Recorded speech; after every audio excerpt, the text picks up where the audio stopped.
Welcome to this wonderful conference organized by the Research Culture Society, Dr. Chirag Patel.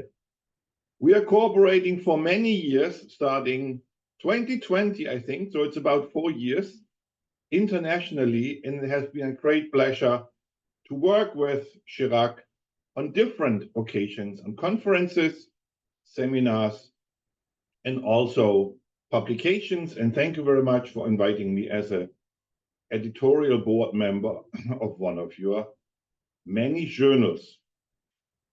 Let me share my slide and give you some insights of my research program, Digital Trust and Intuition at the Workplace.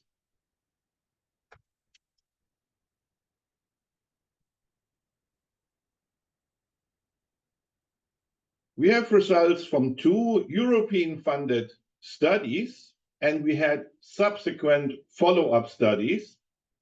I also want to talk about a call for paper for a special issue on intuition. We will announce it soon, and I will sponsor a special issue so you can publish free of charge any kind of publication on rational and intuitive decision-making. I also would like to invite you to my privately organized COSIM conference, an international online conference on contemporary studies in management.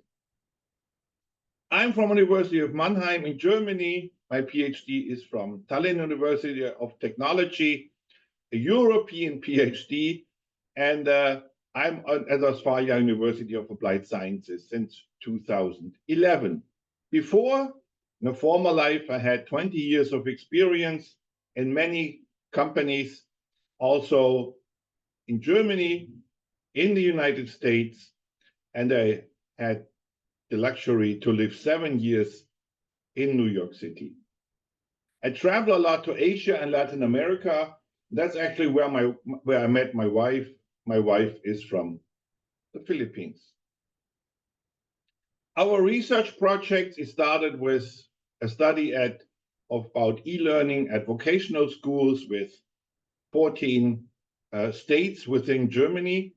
And then we got European-funded projects by the European Union, Digital Trust and Teamwork, and Intuition RIA. Based on that, we did international follow-up studies. The Digital Trust and Teamwork, the Digital Trust at the Workplace had 5,570 participants in over 18 countries. And the Rational Heuristic Intuition Anticipation Project, we did a test so far in Uelzen and in Germany and developed a new model. These are the follow-up studies, Digital Trust at the Workplace, a study, like I said, in over 30 countries and many publications by now. Intuition at the Workplace, I do together with Professor Fatih Çetin from the Başkent University in Turkey. We had pre-studies in Uelzen in Germany. We developed a new measurement instrument, and we start a global study 2024. So not only we have a special issue I will offer, you can join the team and do research in your country. So the first model was with Professor Dave Marshall. We put together a model on digital trust and published it. And then we massaged the core model further. We did studies in 30 countries with 30 professors. We had to translate this questionnaire in 12 different languages. And imagine, translation does not mean Google Scholar, Google Translator, and that's it. You need to have testified translations and back test. Yeah. So you translate into another language and then you translate it back and see if the same comes back to you. So here we did the retest reliability and internal consistency test in Germany, in the Philippines. So it was a very robust model. And then Kronbach alpha, you know the things. And then with Professor Dr. Fatih Cetin and Professor Dr. Joanna Paleskiewicz in Poland, we extended the model and made it even more robust. So we have a theoretical foundation on digital trust at the workplace.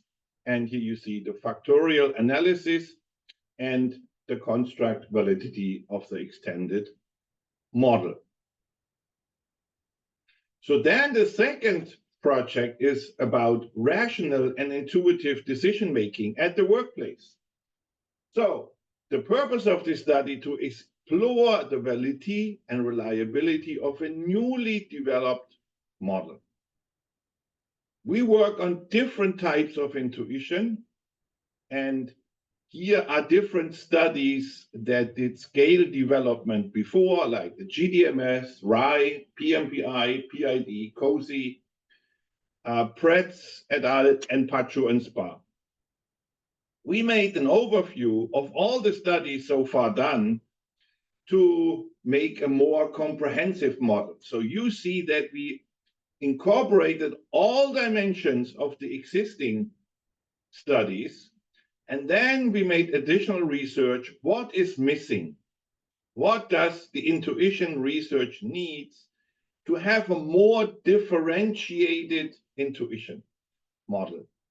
I can tell you there's a dual process theory. Most of them have a dual process view. That means rational or intuitive. That's it.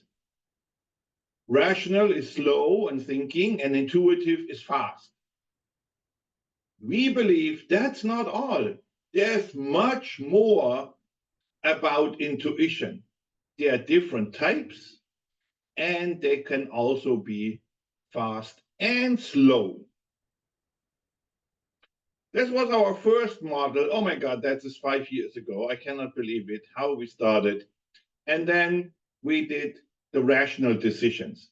Here we came to the view that we need a more in-depth view on rational decisions.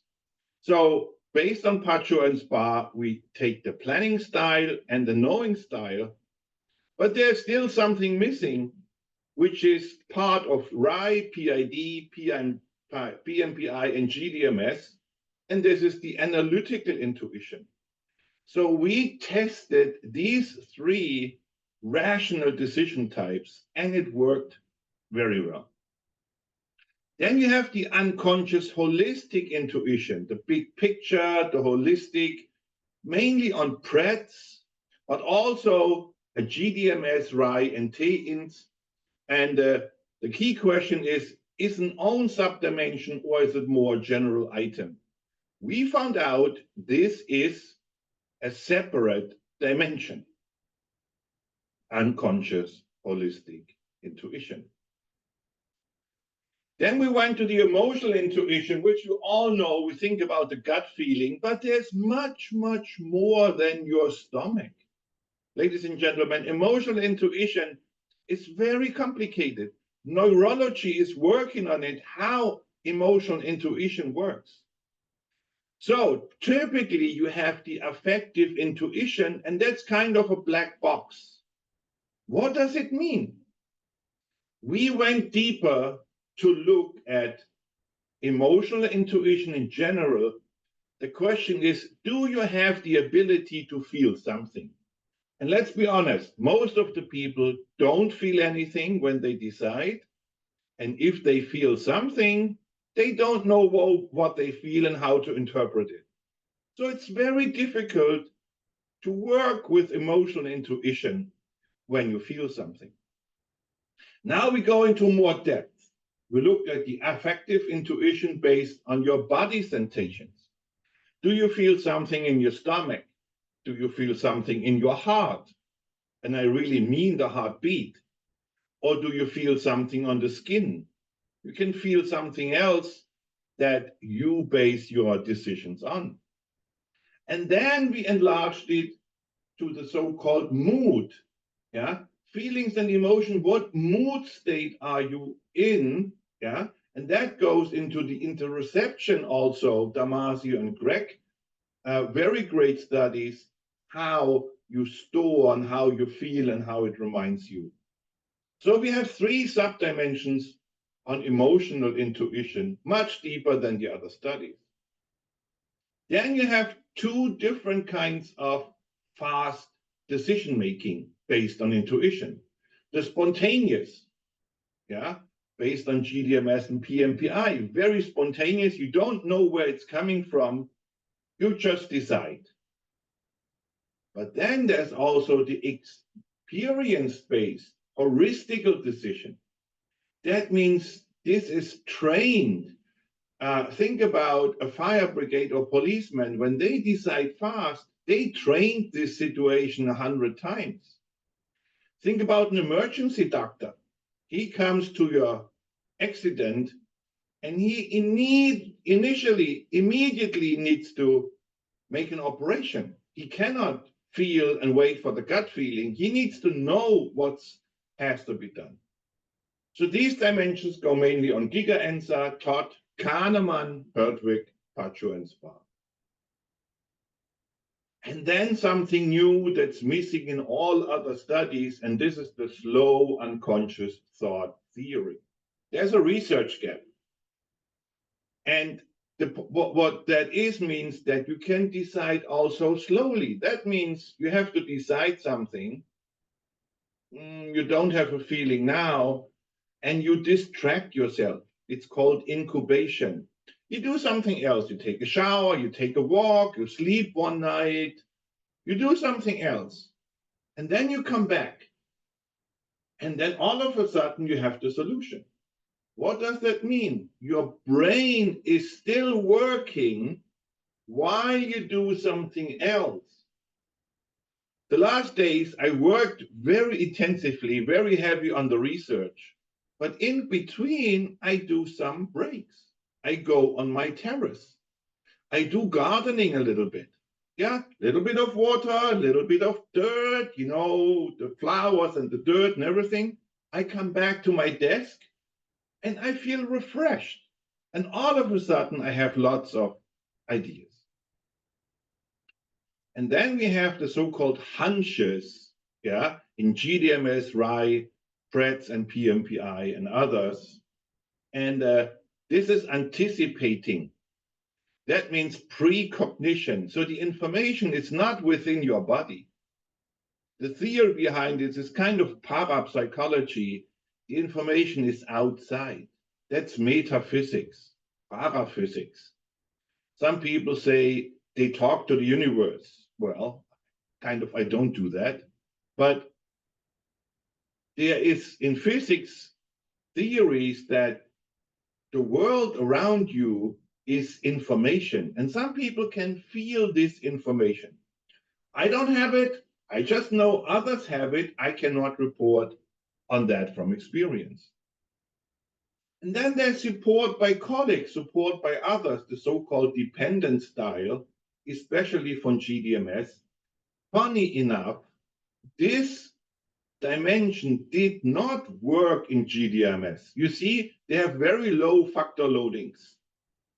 In our model, it worked very well. We massaged it a little bit, and we have a special research design so we can prove that work. That means it goes towards empathy, emotional intelligence. That means you talk to other people and then you get the feeling. And here I can report from experience, this is my intuition. Sometimes I say, I need to talk to other people and hear what I'm saying, so then I know what I'm thinking. So that means I need to talk with others, and then my ideas come. I do this very often.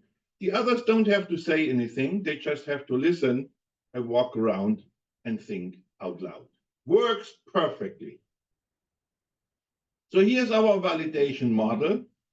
First on a smaller model, and then we did factorial, structural, and multidimensional analysis. We had the three subdimensions, all dimensions are here. And then our final model summarizes here all the dimensions, subdimensions, and we're working right now on intuition based on modern technologies because we know how we make decisions today.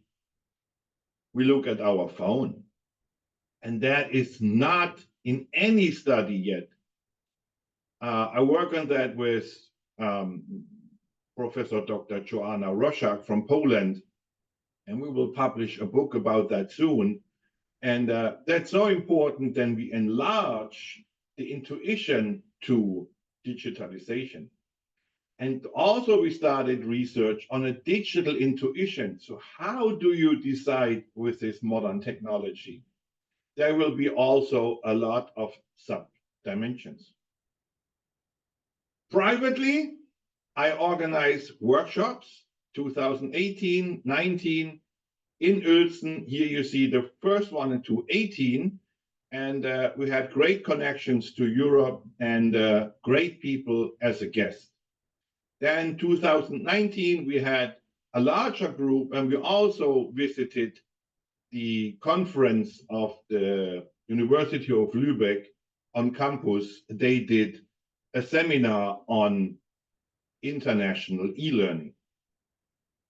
Privately, it's not Ostfalia. I organized the COSIM conference. I can invite you. It's November 15 to 19 online. If you want to submit an abstract, please do so before October 1st. You will see everything on our website. You see, it's an international online conference. Now we have over 100 participants, and we are around the world, around the clock. So that means it's a 36 hours conference nonstop. I will be sleeping while presentations are in Japan, Korea, and the Philippines. I will wake up when the presentations are in India. We have a very good, very international editorial team, so they make sure that everything we do here is of high quality. And we have an international review team led by Professor Fatih Çetin from Turkey to make sure each and every abstract and paper is of high quality. We have international session chairs around the clock. You see, we begin in Ukraine, Poland, Eastern Europe, then we go to Western Europe, Korea, Professor Kalimak. We go to the Philippines, Professor Dave Marshall. Dr. Mohammed Daud Ali will take care of all the Islamic countries. Then we have two wonderful ladies for India, Dr. Shailya Vasudeva and Dr. Yasmin Kaur. And then Asra Tashidzi is a young PhD student from Iran, and she promotes a lot of papers and collects from different countries authors to participate. Here's our QR code. I can invite you to this conference. I love to have you. And thank you so much for listening. Here are my contact details. Please feel free to contact me anytime. And I love to be in projects with you. I love to publish with you. We can do conferences. We also have a seminar, COSIM seminar, November 21st to 25 in Germany. If you like to participate, give me an email, give me a call. I send you invitation, funding letters, everything you need to apply in your country for funding, and we welcome you in Germany. It's great research, we have great publications, and we have a lot of fun. We visit Hamburg, Lübeck, Bremen. You will see a little bit of Germany. And this year, we also had a yoga artist that did yoga wherever we went. And we did lots of pictures. You see this on Facebook. And we enjoy research. We really love it. Thank you very much for listening. And all the best for this conference. I hope you have great insights, great publications, presentations, and always think about have fun with research.